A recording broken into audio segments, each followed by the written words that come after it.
Next exam परत तेच आहे सगळं. 2 digit numbers are form using digits 0 1 2 3 4 5 without repetition. हे महत्वाचं, रिपीट करायचं नाही नंबर.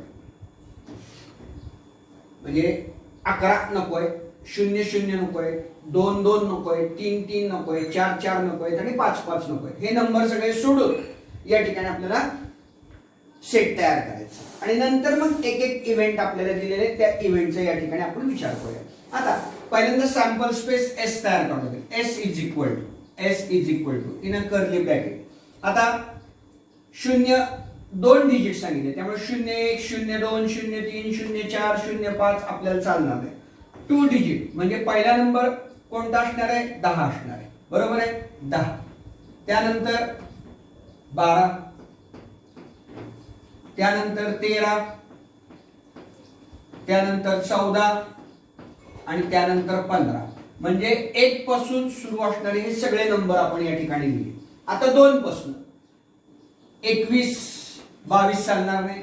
पहिल्यांदा 20 20 21 22 चालणार नाही. 23 24 आणि 25. आता 3 पासून पहिला 30 31 32 33 चालणार नाही. 34 आणि 35. त्यानंतर 4 ने सुरू होणार. 40 41 42 43 44 चालणार नाही. 45. त्यानंतर 5 ने सुरुवात होणार.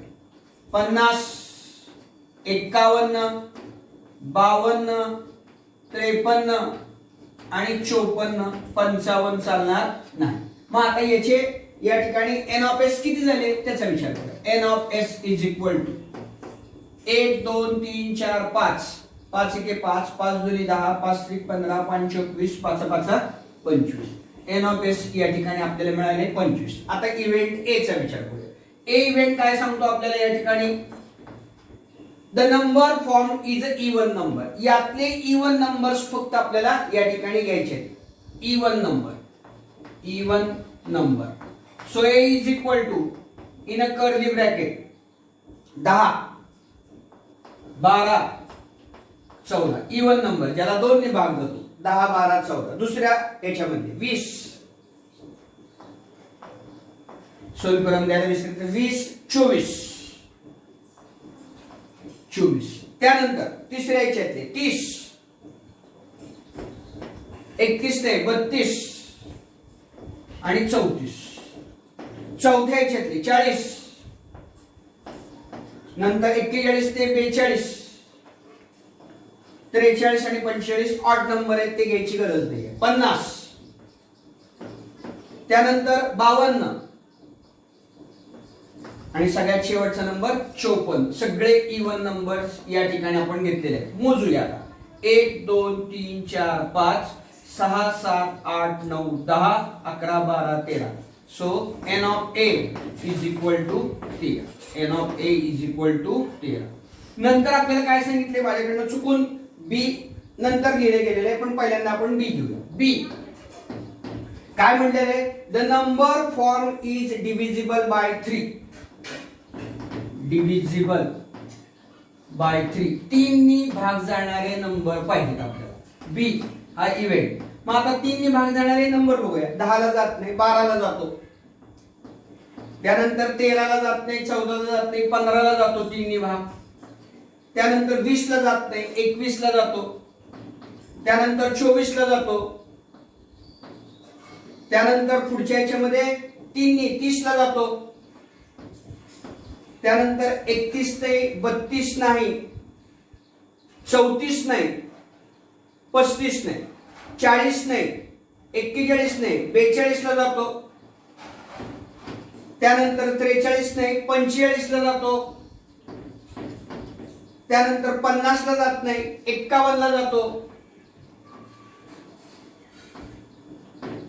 त्यानंतर 52 ला जात नाही, 53 ला जात नाही, 54 ला जातो. 54 ला जातो. या ठिकाणी म्हणजे किती झाल्या संख्या 1 2 3 4 5 6 7 8 9 या ठिकाणी आपल्याला 9 संख्या असलेल्या आढळून आल्या. So n of b is equal to 9. n of b is equal to 9 हे दुसऱ्याचं उत्तर झालं. सी तिसरा इव्हेंट काय सांगतो आपल्याला या ठिकाणी the number form is greater than 50. 50 पेक्षा मोठा 50 घ्यायचा नाही. मग आता इथं 50 पेक्षा मोठा जर म्हटलं ग्रेटर दॅन 50 50 पेक्षा मोठ्या नंबरचा संच. So C is equal to in curly bracket 51 52 53 आणि 54. 51 52 53 आणि 54 आपल्या लक्षात येईल 1 2 3 4. So n of c is equal to 4 आणि या पद्धतीने या ठिकाणी याचं उत्तर आपलं पूर्ण होतं. परीक्षेच्या दृष्टीने एक महत्त्वाचं गणित आपल्याला सापडलं. फ्रॉम 3 men 3 पुरुष व्यक्ती and 2 women 2 स्त्रिया. Environment committee is to be form. कशी कमिटी आहे त्यामध्ये 2च पर्सन अलाउड आहे तिसरा अलाउड नाही. मग आता अशा पद्धतीने किती पॉसिबल केसेस होऊ शकतात हे पहिल्यांदा आपल्याला मिळवायचंय आणि त्याच्यानंतर एक एक इव्हेंटचा या ठिकाणी विचार करायचा. Suppose there R m1 m2 आणि m3. m1 m2 m3 mens are present. Men are present and W1 W2 the current दोनच women women are present. We have to form a committee consisting of 2 persons. So S is equal to M1 M2 पहिल्या दोघांची घेतली. त्यानंतर m1 m3 पहिला आणि तिसरा घेतला आणि m2 m3 1 2 3 1 2 3 या पद्धतीने द्यायला नसत्या वुमनची घ्यायची. w1 w2 m1 w1 m1 w2 m2 w1 m2 w2 m3 w1 आणि m3 w2 1 2 3 4 5 6 7 8 9 10 s is equal to 10. n of s is equal to 10. हे झालं इथपर्यंत. आता आपल्याला एक एक इव्हेंटचा विचार करायचा आहे. ए इव्हेंट काय सांगतो आपल्याला there must be at least 1 women in the male. कमीत कमी म्हणजे 2 असले तर चालतील पण 1 वुमेन असलीच पाहिजे, 1 स्त्री असलीच पाहिजे. मग आता इथं जर आपण विचार केला तर कोणकोणत्या कंडिशन 1 वुमेन मस्ट आपल्याला 1 स्त्री कमिटीमध्ये असणं गरजेचं आहे. So A is equal to आता बघा हे चालणार नाही कारण 2 पुरुष आहेत. हे चालणार नाही 2 पुरुष आहेत. हे चालणार नाही 2 पुरुष आहेत.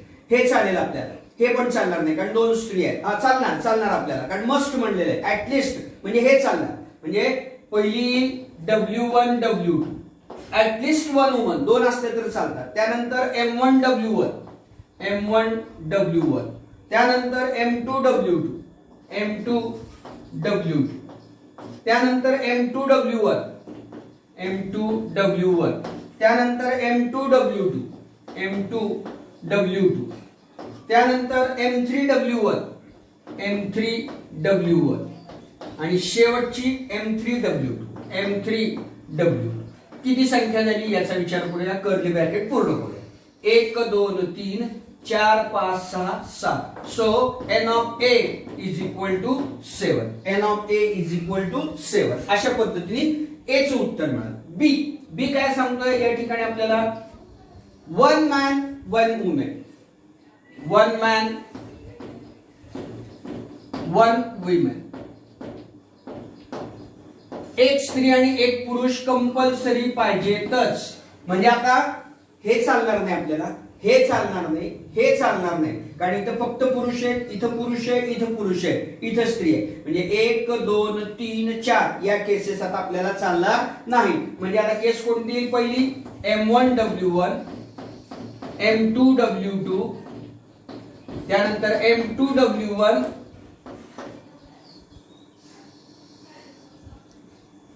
इथं M1 पाहिजे बरं का, M1W1 पाहिजे आणि इथेही M1W, कारण पहिल्यांदा फक्त पहिला पुरुष घेतलेला. M2W1, त्यानंतर M2W2, त्यानंतर M3W1 आणि M3W2. अशा पद्धतीने या ठिकाणी एकंदर 1 2 3 4 5 6 केसेस आपल्याला या ठिकाणी मिळतात. So N of B is equal to 6. इथेही चौपट करायची राहिली होती, इथेही चौपट. सी इव्हेंट कशाचे दिले आपल्याला? There should not be women in the committee, only mens त्या ठिकाणी पाहिजे. No women C. So C is equal to in a curly bracket. आता म्हणजे 2 पुरुष चालतात, नो वुमेन नको म्हणलेली आहे, म्हणजेच M1 M2 हे चालतं आपल्याला, M1 M3 चालतं, M1 M3 चालतं आणि M2 M3 चालतं, M2 M3 चालतं. आता बघा, इथं स्त्री आहे, इथं स्त्री आहे, इथं स्त्री आहे, इथं स्त्री आहे, इथं पण आहे, इथं पण आहे, इथं पण आहे, म्हणजे आपल्याला चालत नाही. So N of C is equal to 3 and that is the answer. अशा पद्धतीने एक महत्वाचा प्रश्न आपल्याला या ठिकाणी करता येतो. आता इथं पहिली गोष्ट, हे सपोज करून घेतलं की कोणताही आणि कसलाही प्रॉब्लेम या ठिकाणी येत नाही. 1 कॉइन काय केलेलं आहे? 1 coin and 1 die throw simultaneously. म्हणजे पहिल्यांदा आपल्याला या ठिकाणी त्याचा असणारा सॅम्पल स्पेस तयार करून घ्यावा लागेल. 1 coin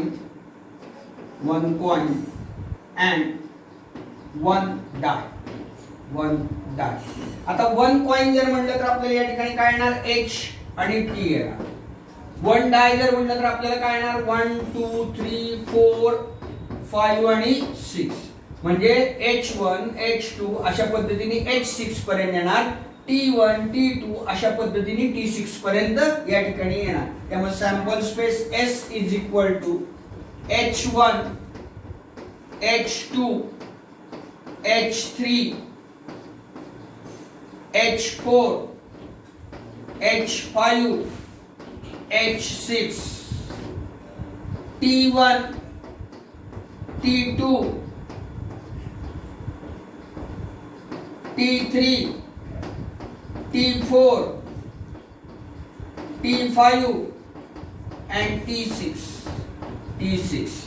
पहिला इव्हेंट काय सांगितलंय? A is the event to get head and odd number. म्हणजे आपल्याला हेड आणि ऑड नंबर कुठं आहे, म्हणजे टी कडे तर बघायचंच नाही आपण, कारण हेड घ्यायला सांगितलेलं आहे. So A is equal to head H 2 3 4 5 आणि 7 आणि यातला ऑड नंबर आपल्याला घ्यायचा आहे, म्हणजे H1 H3 आणि H5.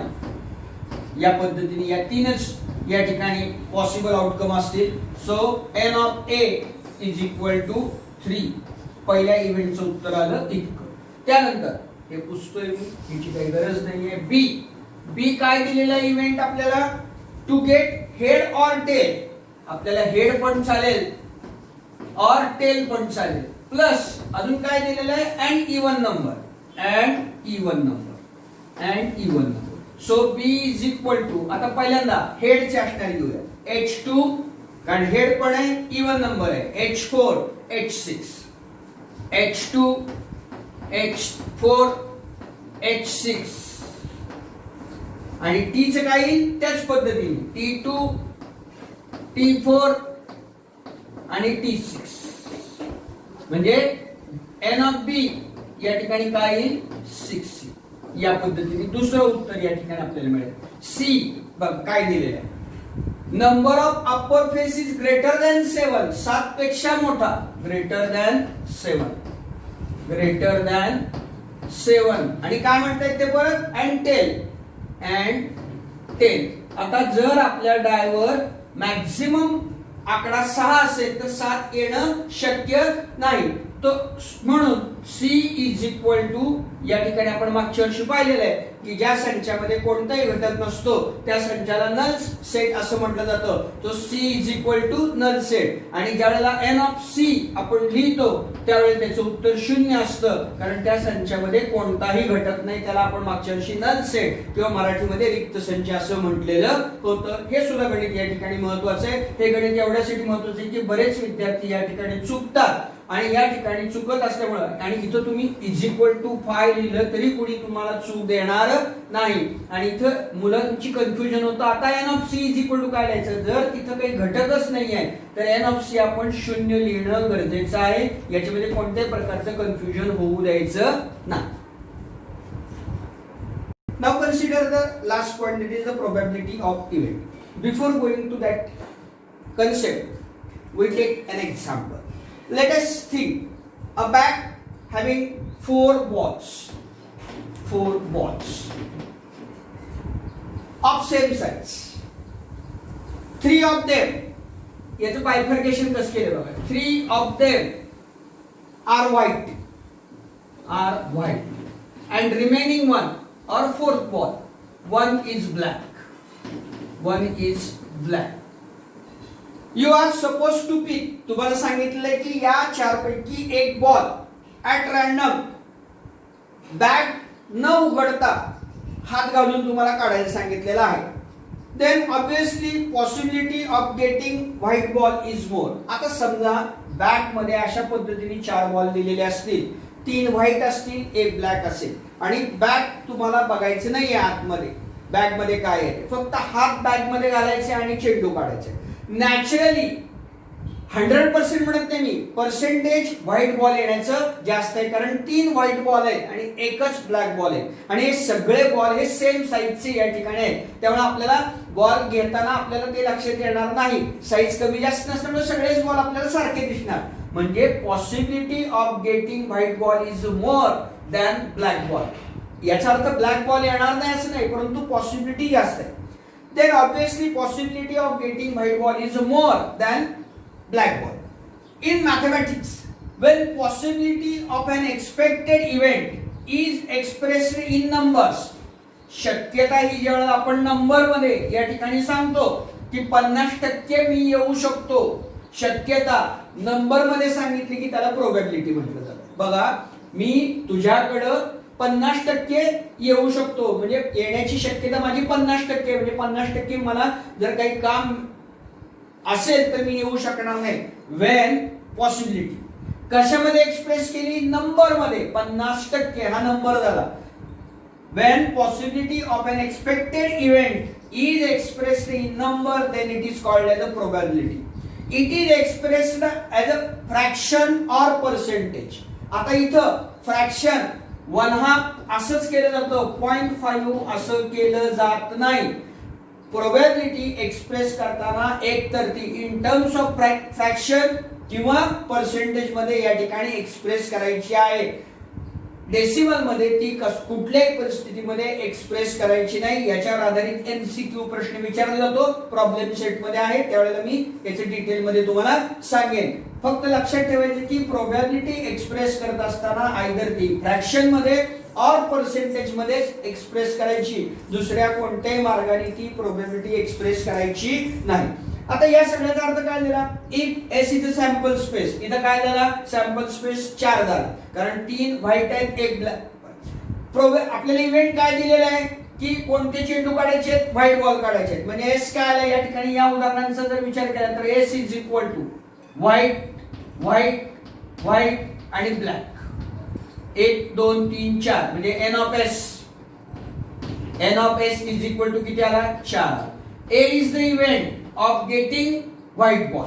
व्हाईट बॉल जर काढला, आपण याला वाटलं तर W1 W2 W3 अशी जर नाव दिली, पहिला व्हाईट बॉल, दुसरा व्हाईट बॉल, तिसरा व्हाईट बॉल, मग काय येईल, आता ए इव्हेंट व्हाईट बॉल काढायचा आहे. मग या ठिकाणी ए इज इक्वल टू एखाद्या वेळेला तो W1 येईल, W2 येईल किंवा W3 येईल, कारण आपल्याला व्हाईटच बॉल काढायचे. मग ही संख्या किती झाली, N of A is equal to 3 झाली. आता प्रोबॅबिलिटी याला काढतो. If S is a sample space, sample space काय झाला, हा झाला, त्याचे नंबर ऑफ पॉइंट्स काय झाले, हे झाले. A is the event. Event काय झाला? We have to pick white ball. त्याचा n ऑफ A काय झाला या ठिकाणी? 3 झाला. Then the probability of A, लक्षात घ्या प्रोबॅबिलिटी सॅम्पल स्पेसची कधी नसते, प्रोबॅबिलिटी इव्हेंटची असते. A is which is denoted by P of A. म्हणजे इथं जर P ऑफ A आपल्याला काढायचं झालं तर P of A is equal to formula काय आहे? n of A divided by n of S. आणि n ऑफ A काय आहे? 3 आहे. n ऑफ S काय आहे? 4 आहे. हे लगेच 0.75 लिहायचं नाही, 3/4 आहे असंच या ठिकाणी ठेवून टाकायचा. जर सहजासहजी भाग जात असेल तरच घालवायचा, आपण तो डेसिमल मध्ये येणार नाही याची काळजी या ठिकाणी घ्यायची. अशा पद्धतीची डेफिनेशन या ठिकाणी आपल्याला सांगता येते. परीक्षेला जाताना P of A is equal to n of A divided by n of S एवढं लक्षात ठेवलं तर आपल्याला कोणताही प्रॉब्लेम येत नाही. लक्षात एक गोष्ट अजून ठेवायची की प्रोबॅबिलिटी ही इव्हेंटची असते, सॅम्पलची कधीही प्रोबॅबिलिटी असत नाही. तर अशा पद्धतीने ही गणित ही माहिती आपल्याला गणित सोडवताना उपयोगी पडणार आहे. आता प्रत्यक्ष गणिताकडे आपण जाऊ. प्रॅक्टिस सेट 5.4 त्यातलं पहिलं गणित. If 2 coins are tossed find the probability of the following event. काय सांगितलं? प्रोबॅबिलिटी काढायची म्हणजे आपल्याला S काढायचं. A याला A म्हणूया, इव्हेंट A म्हणूया, याला B म्हणूया आणि त्याच्यानंतर n of A, P of A आणि P ऑफ B या गोष्टी आपल्याला सगळ्या काढायच्या. 2 coins are tossed. Find the probability of getting event. First, getting at least one head. At least one head म्हणलेलं आहे म्हणजे एक पेक्षा जास्त आपल्याला चालू शकतं. पहिल्यांदा या ठिकाणी सॅम्पल स्पेस कशाचा? 2 कॉइन्सचा. सो 2 कॉइन्स या ठिकाणी S इज इक्वल टू आपल्याला माहिती आहे HH, HT, TH आणि TT.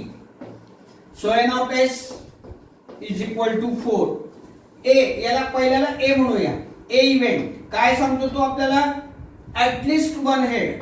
ऍटलिस्ट वन हेड आलं पाहिजे म्हणजे 2 आलं तरी चालतील. त्यामुळं A इज इक्वल टू काय येणार? HH, HT आणि TH. इथं नाही येणार आपल्याला, हे नाही चालणार कारण TT आहे त्यामुळे हे आपल्या याच्यामध्ये येणार नाही. आता या ठिकाणी P of A, probability of A which is equal to n of, इथे n of A काढायचं राहील माझ्याकडे. n of A is equal to, n of A is equal to आपल्याला या दोन गोष्टी लागणार आहेत. मी मार्क करून ठेवतो. 1 2 3 3. Formula P of A is equal to n of A भागिले n of S. n of A किती आहे हो? 3. n of S किती आहे? 4. पहिल्याचं उत्तर या ठिकाणी आलं. P of A, probability of event A. तो इव्हेंट काय आहे? गेटिंग ऍटलिस्ट वन हेड आहे. गेटिंग ऍटलिस्ट वन हेड आहे. त्याची प्रोबॅबिलिटी आली 3/4. दुसरा इव्हेंट या ठिकाणी दिलेला आपल्याला काय म्हणतायत ते? Getting no head. गेटिंग याला B नाव दिलं. B getting no head. Getting no head या ठिकाणी आपल्याला सांगितले की कसल्याही परिस्थितीमध्ये हेड येता कामा नये. मग जर हेड, आता हे चालणार नाही आपल्याला कारण इथं दोन्ही हेड आहेत. इथं एक हेड आहे आणि इथे एक हेड आहे म्हणजे 1 2 3 चालणार नाही. हे दोन फक्त एक आपल्याला चालेल कारण या दोन्ही ठिकाणी काय आहे? T आहे. मग त्याचं नाव आपण काय दिलेलं आहे? P. So B is equal to in a curly bracket T. So n of B is equal to 1. So P of B, आता परत सॅम्पल स्पेस एकदा लिहिलेलं आहे त्यामुळे परत याची गरज नाही. P of B is equal to n of B भागिले n of S. n of S. P of B ची किंमत 1, n ऑफ S ची किंमत 4. So P of B, probability of event B that is getting no head, ही किती असू शकेल? 1/4 इतकी असू शकते. तर अशा पद्धतीने याचं उत्तर या ठिकाणी आपण मिळवणार आहोत किंवा इथनं पुढे मिळवायची आहे. Example number 2. If 2 disc are roll simultaneously find the probability of. 3 event दिलेले, प्रत्येक इव्हेंट या ठिकाणी आपण त्या वेळेला पाहणार आहोत. त्याच्यापूर्वी मला एक गोष्ट या ठिकाणी सांगायची की प्रोबॅबिलिटीची किंमत ही 0 ते 1 च्या दरम्यान असते. 0 पेक्षा कमी पण नसते आणि 1 पेक्षा जास्त पण नसते. आणि ज्यावेळेला पर्सेंटेजचा विचार करतो त्यावेळेला 0% ते 100% किंवा 100% या पद्धतीने रेंज त्याची ठरलेली आहे. आणि यामुळे या ठिकाणी प्रोबॅबिलिटीचं उत्तर काढताना ते 0 ते 1 च्या दरम्यान यायला पाहिजे किंवा पर्सेंटेजचा जर विचार केला तर ते 0% to 100% या ठिकाणी आपण बोलता बोलता म्हणतो मी 100% येणार आहे तिथं. 100% म्हणजे माझी येण्याची शक्यता ही 100% त्या ठिकाणी आहे, मी तिथं येणारच आहे हे आपण या ठिकाणी सांगायचा प्रयत्न करत असतो. आता इथं पहिली महत्वाची गोष्ट म्हणजे आपल्याला 2 डिस्क किंवा 2 dice are roll simultaneous. S is equal to या ठिकाणी सगळे लिहावं लागणार आहे. 1 1 1 2 1 3 1 4 1 5 1 6 2 1 2 2 2 3 2 4 2 5 2 6 3 1 3 2 3 3 3 4 3 5 3 6 4 1 4 2 4 3 4 4 4 5 4 6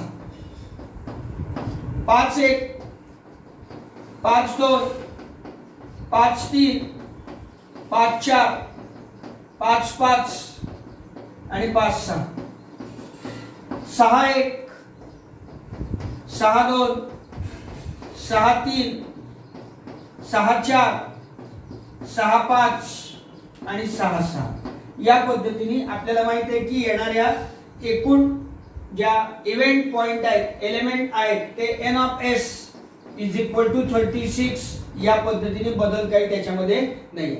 a इज द इव्हेंट. काय इव्हेंट आहे याचा काय म्हणतायत ते the sum of the digits on upper faces is at least 10 आणि 10 पेक्षा जास्त या ठिकाणी दोन्ही असणाऱ्या डिजिटची बेरीज ही 10 किंवा 10 पेक्षा जास्त आली पाहिजे.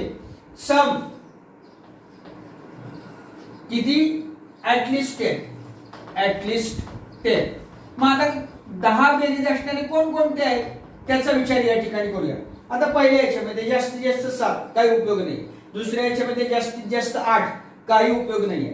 तिसऱ्या याच्यामध्ये जास्तीत जास्त 6 आणि 3 9 त्याचाही काही उपयोग नाही कारण आपल्याला 10 किंवा 10 पेक्षा जास्त या ठिकाणी असणं गरजेचं आहे. मग 4 1 चा उपयोग नाहीये, 4 2 नाहीये, 4 3 नाहीये, 4 4 नाहीये, 4 5 नाहीये, 4 6 त्याच्यानंतर 5 1 नाही, 5 2 नाही, 5 3 नाही, 5 4 नाही, 5 5 त्याच्यानंतर 5 6 त्याच्यानंतर 6 1 नाही, 6 2 नाही, 6 3 नाही, 6 4 त्याच्यानंतर 6 5 आणि त्याच्यानंतर 6 6 या ठिकाणी 1 2 3 4 5 6 n of a is equal to 6. आपल्याला इथंच थांबायचं नाही, प्रोबॅबिलिटी काढायची सांगितली. So p of a is equal to n of a divided by n of s which is equal to n of a किती दिलेले आहे 6 दिलेले आहे. n ऑफ s किती दिलेले आहे 36 दिलेले आहे. भाग जातो. So p of a is equal to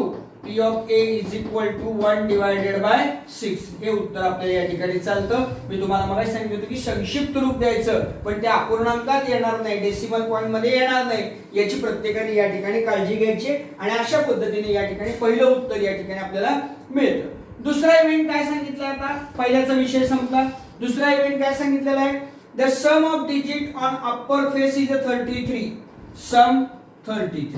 आता इथे लक्षात घ्या आपल्याला जास्तीत जास्त बेरीज 12 येऊ शकते, त्याच्यापेक्षा जास्त येत नाही. म्हणजे सम 33 येणारी अशी एकही केस या ठिकाणी नाही आहे. त्यामुळे B which is equal to null set which is equal to 5 आता इथं जर काय येत असेल तर n ऑफ b या ठिकाणी किती येणार 0 येणार.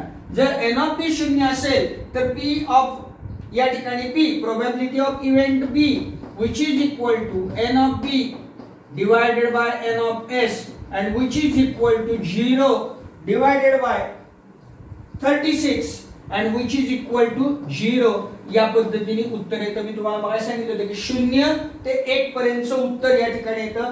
So P of B probability of event B is equal to 0. म्हणजे ही अशक्यप्राय गोष्ट आहे, डज नॉट एक्झिस्ट. याचा विचार केला तर ही एक्झिस्ट होऊ शकत नाही आणि त्यामुळे या ठिकाणी त्याची प्रोबॅबिलिटी किती आलेली आहे, 0 आलेली. नंतर तिसरा विचार करूया. तिसऱ्यामध्ये काय सांगितले, the digit on the first die is greater than digit on a second dye.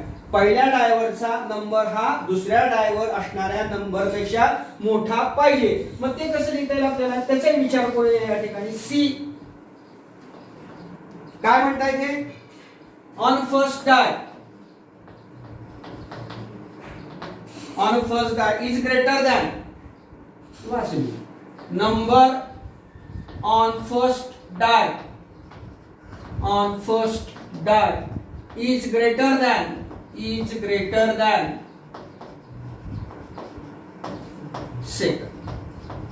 Second डायव्हर पेक्षा पहिल्या डायव्हरचा नंबर हा मोठा असला पाहिजे. मग आता इथे कोणता येते हो, आता इथे 1 चालणार नाही. 1 आपल्याला काय म्हणतंय, the number on first die is greater, पहिला नंबर दुसऱ्यापेक्षा मोठा पाहिजे. त्यामुळे हे चालणार नाही. हे तर दोन्ही सारखेच आहे. हा लहान आहे पहिला, हा पण चालणार नाही, हा पण चालणार नाही, हा पण चालणार नाही आणि हा पण चालणार नाही. हे कोणी चालणार. आता इथं 2 हे चालेल आपल्याला, कारण 2 मोठा आहे. आपल्याला काय, पहिल्या डायव्हरचा नंबर मोठा पाहिजे. सो पहिला नंबर इज 2 वर 2 चालणार नाही, 2 3 चालणार नाही, कारण 3 मोठे आहे. हे पण चालणार नाही, हे पण चालणार नाही, हे पण चालणार नाही. 3 1 चालणार आपल्याला, 3 1 आणि 3 2, कारण 3 3 च्या पुढचे चालणार नाही. 3 2 पुढे चालणार नाही, हा नाही चालणार, हा नाही चालणार, हा नाही चालणार, हा चालणार, कारण इथं सेकंड डायव्हरचे नंबर मोठे. आता इथं 4 1 चालणार आपल्याला, 4 1 चालणार, 4 2 चालणार, 4 3 चालणार, 4 4 चालणार नाहीत आणि पुढचे नंबर चालणार नाही. 5 1 चालणार, हो 5 1 चालणार, 5 1 5 2 5 3 5 4 हे सगळे चालणार आपल्याला नंबर. 5 5 चालणार नाही, कारण सारखे आहेत. आणि 5 6 मध्ये 6 मोठा आहे 5 पेक्षा, तोही चालणार नाही. 6 1 चालतो आम्हाला, 6 1 6 2 6 3 6 4 6 5 6 6 चालणार नाही, कारण सारखे आहेत. या ठिकाणी नंबर संपले. किती होतात एकंदर बघूया, 1 2 3 4 5 6 7 8 9 10 11 12 13 14 आणि 15. So C is equal to 15. So probability of event C, P of C is equal to N of C is equal to 15, which is equal to N of C minus N divided by N of S, which is equal to 15 भागिले 36.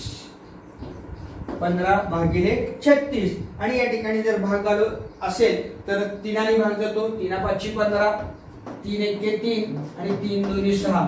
So probability of event C is equal to 5 divided by 12. आणि हे उत्तर या ठिकाणी आपल्याला मिळतं. परीक्षेच्या दृष्टीने एक महत्त्वाचं गणित म्हणून ह्या गणिताकडे पाहिलं जातं. हे गणित जर परीक्षेला आलं तर 3 पेक्षा कमी मार्काला अजिबात विचारलं जात नाही.